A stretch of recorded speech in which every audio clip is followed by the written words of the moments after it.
बिस्मिल्लाहिर्रहमानिर्रहीम। अस्सलाम वालेकुम। आप देख रहे हैं 1 bye 1 news HD।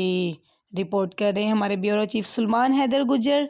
District police officer Vehari Mohammad Tariq Aziz की हदायत पर ज़िला भर में जराइम पेशा अनासर के खिलाफ बिला तफरीक कार्रवाइयाँ जारी हैं।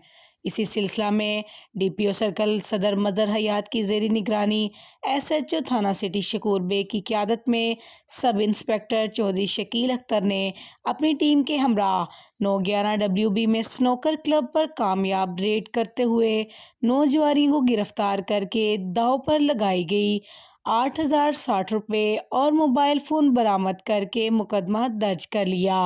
पकड़े गए मुलजमान की शनाख्त काशिफ नवीद, मोहम्मद रमज़ान, मोहम्मद अहमद, मोहम्मद आबद, वज़ीर अली, मोहम्मद शहबाज, शमून मसीह, मोहम्मद शहजाद और मोहम्मद आकिब के नाम से हुई। इस मौके पर सब इंस्पेक्टर चौधरी शकील अख्तर का कहना था कि जराइम पेशा अनासर के खिलाफ बिला तफरीक सख्त कानूनी कार्रवाई की जा रही है। मजीद खबरों से बाखबर रहने के लिए देखते रहिएगा हमारा चैनल 1 बाय 1 न्यूज़ HD। ताज़ा तरीन अपलोड्स की नोटिफिकेशन हासिल करने के लिए हमारे चैनल को सब्सक्राइब करें और साथ में दिए गए घंटी के निशान को दबाना ना भूलें।